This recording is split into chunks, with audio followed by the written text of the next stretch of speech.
Ndị be anyị ndewonu. Ọ bụ Ada Igbo na-ekwu na Igbo Media. N'Igbo Media, anyị na-ewetara unu ọtụtụ ozi gbasara ihe na-emegasị na Biafra Land, n'ala Igbo na mba ndị ọzọ.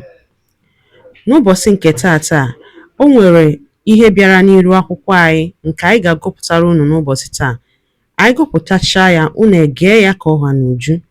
Ị ga-esie ya, ị drọpụọla your comment, like kwa this our video and gbasakwa ya ka o ruo ụmụnna anyị n'ebe dị iche iche arụ. Ozi anyị wetara unu tata si n'aka otu nwanne anyị nwoke, a Biafra activist. Dịka o si wetara anyị ozi a n'iru akwụkwọ, ọ dere sị: Breaking news: Has PM Simon Ekpa been granted bail by Finland government?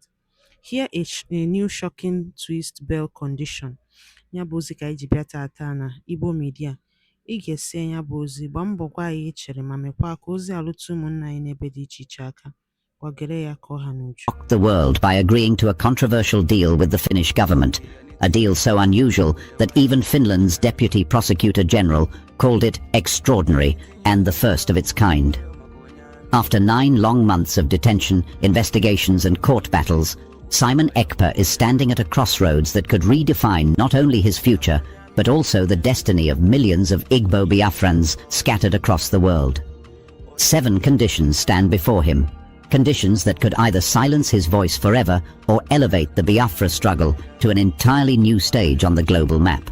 From strict speech controls to financial traps, from travel restrictions to forced diplomacy, this so-called pardon looks less like freedom and more like a dangerous test. Should Simon sign, or should he fight? And what does this mean for Nigeria, for Finland, and for the dream of Biafra?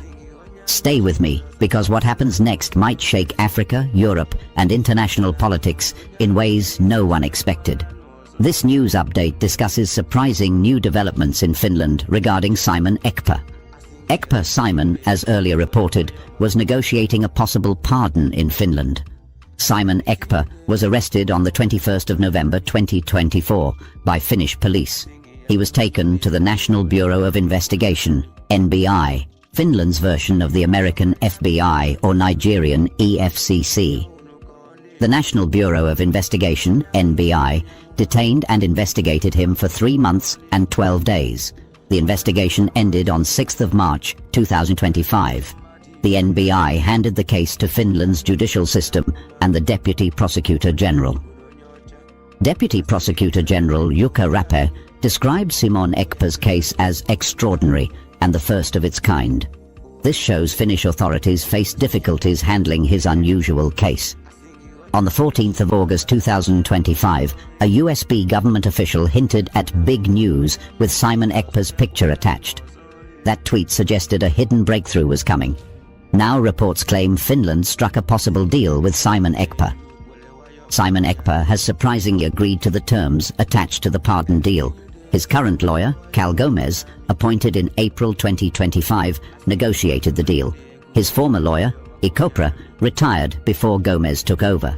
Sources say Gomez proposed the pardon pathway since the case was unusual under Finnish law. 7 main conditions are attached to Simon Ekpa's agreement. Condition 1. Legal compliance.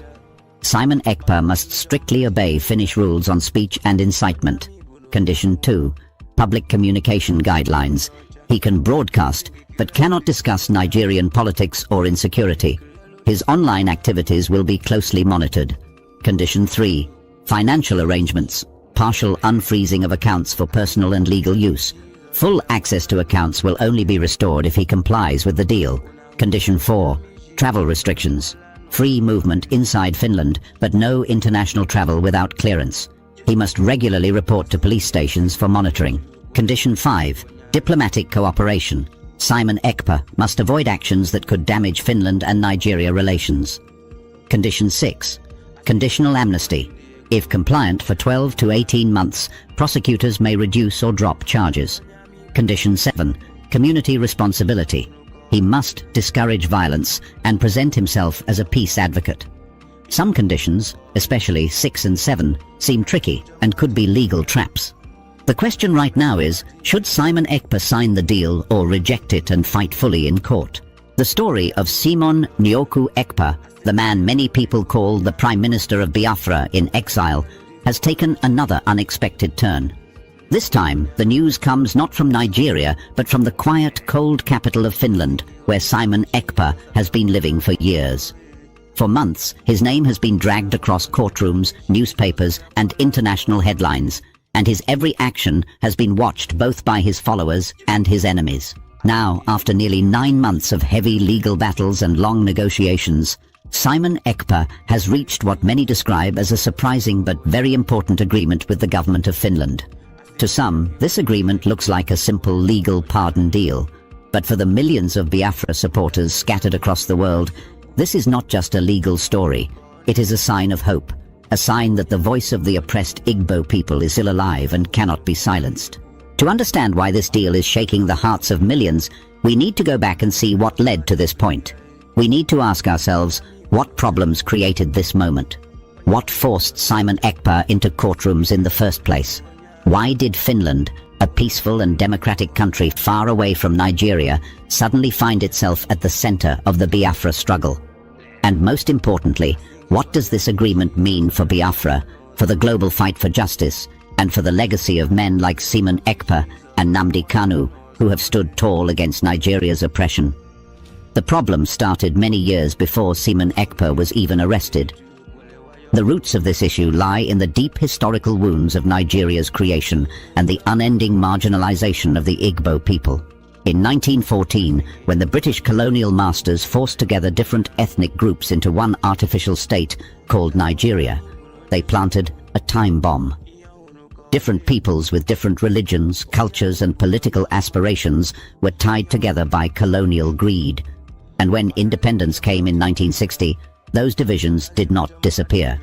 Instead, they grew deeper, fueled by jealousy, injustice, and systemic persecution. The Igbo people, known for their intelligence, resilience, and business success, soon became targets.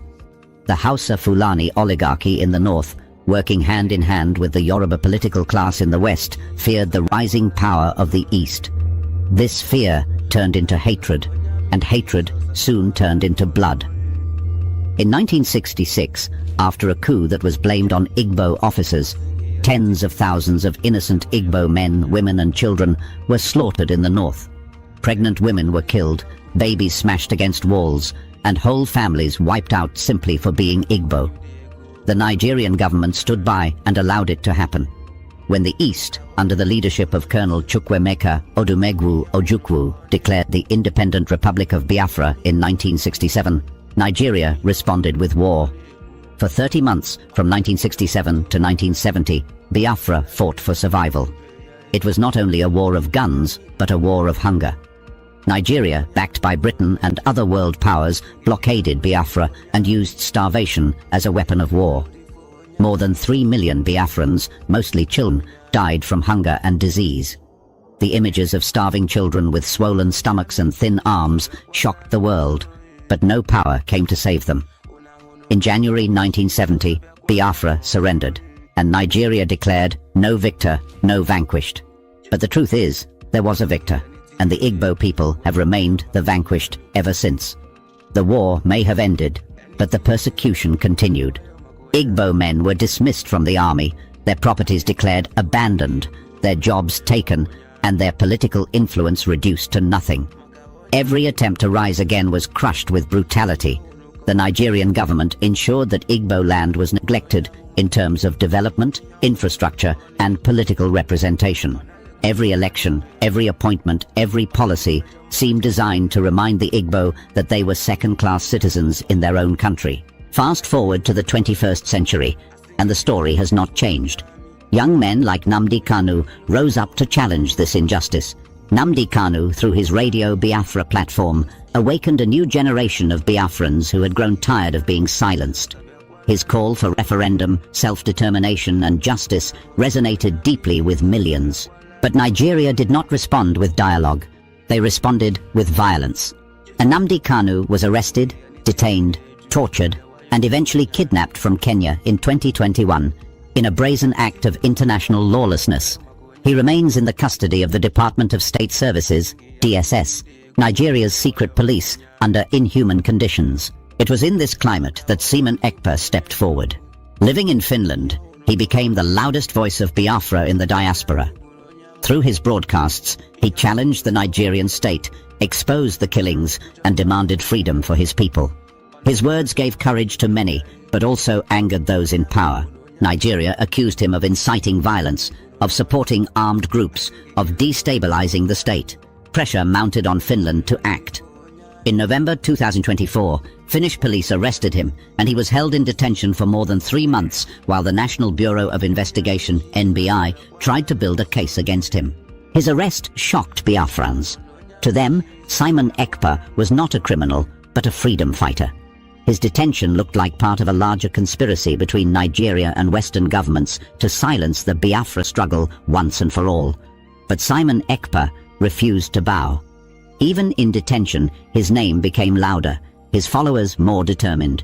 When he was finally released from custody in March 2025, but kept under legal restrictions, the battle simply moved into courtrooms.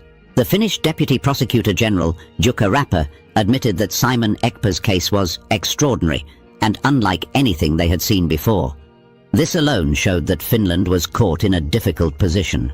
On one hand, they had a Nigerian government demanding action. On the other, they had international laws of free speech, human rights, and political asylum. It was a clash between justice and diplomacy, between law and politics. Now, after months of negotiations, a deal has been struck. According to his lawyer Cal Gomez, 7 main conditions have been attached to Simon Ekpa's pardon pathway. These conditions include strict compliance with Finnish law, limits on his broadcasts, partial unfreezing of his accounts, travel restrictions, and regular reporting to police. Some of the conditions even suggest he must present himself as a peace advocate and discourage violence. To an outsider, this may look like Finland simply trying to control Simon Ekpa, but to those who know the history, this is far more than a legal settlement. It is proof that Simon Ekpa has not been silenced. It is proof that despite all Nigeria's efforts, the Biafra question remains alive on the global stage. For the first time, Finland has officially acknowledged Simon Ekpa not as a mere criminal, but as someone whose case required negotiation at the highest levels. That alone is a victory. Yes, the conditions are tricky. Yes, they may be legal traps designed to corner him. But the very fact that Simon Ekpa was given this pathway shows that his struggle is not being dismissed. It shows that Finland understands the uniqueness of the Biafra issue and the impossibility of suppressing it entirely. It shows that the voice of Biafra cannot be killed. The consequences of this agreement will be felt far beyond Finland. For Biafrans in Nigeria and across the world, this is a morale booster. It reminds them that the world is watching, that the sacrifices of Nnamdi Kanu, Simon Ekpa, and countless others are not in vain. For Nigeria, it is a reminder that their attempts to criminalize the Biafra struggle cannot succeed forever. And for the international community, it raises once again the uncomfortable question: how long will the world remain silent while millions of Igbo Biafrans suffer under a system that has persecuted them for over 50 years? Possible solutions do exist, but they require courage. The only true solution is a referendum, a peaceful vote to decide if the people of Biafra wish to remain in Nigeria or to govern themselves. That is the democratic way, the legal way, and the just way. Yet Nigeria fears such a vote because they know the truth. The majority of Biafrans would choose freedom. Until that solution is embraced, agreements like Simon Ekpa's deal in Finland will only be temporary victories in a long war. We are still far from that ultimate solution, but every step matters. Every international recognition, every legal battle won, every time the name of Biafra is spoken in foreign parliaments or courtrooms, it brings the dream closer. That is why this agreement in Finland matters so much. It is not just about Simon Ekpa as a man. It is about the cause he represents, the millions of voices crying for justice, the blood of those killed from 1967 to today, still demanding to be heard. History teaches us that oppressed people do not remain silent forever. Just as South Africa eventually overcame apartheid, just as East Timor eventually gained independence from Indonesia, just as Eritrea eventually broke free from Ethiopia, so too will Biafra one day rise. And when that day comes, people will look back at moments like this, at Simon Ekpa's battle in Finland, and see them as milestones along the road to freedom. For now, the agreement has given new energy to the struggle. Biafrans around the world are celebrating. They see it as proof that even in the icy halls of European courts, the fire of Biafra still burns. They see it as a small but important victory in a long journey that has cost millions of lives. And they know that no matter how many conditions are placed on Simon Ekpa, his spirit cannot be broken. This story is not ending here. In fact, it is only beginning. For every door Nigeria tries to close, another one opens. For every attempt to silence Biafra, a louder voice rises. And as long as men like Simon Ekpa and Nnamdi Kanu continue to stand, the dream of Biafra will never die. The case of Simon Nyoku Ekpa has always been more than just the story of a man. Ngwano dalo nene no umunnem dikun sinesera ni bo media. Gini kunu wali ikwu na nkọwa nke unu. Gbasta maka ihe nọ n'iru akwụkwọ n'ụbọchị uhuruchi nke taa. Gwa ya ife iche n'ụdị nke gị. Deela ya n'akara kọmentị ka mara ihe i chere. Ma chetakwa tụsa ya bụ ozi ka o were ụmụnne anyị ndị ọzọ ntị. Ndewo na ụmụnne m ka emesịa nụ.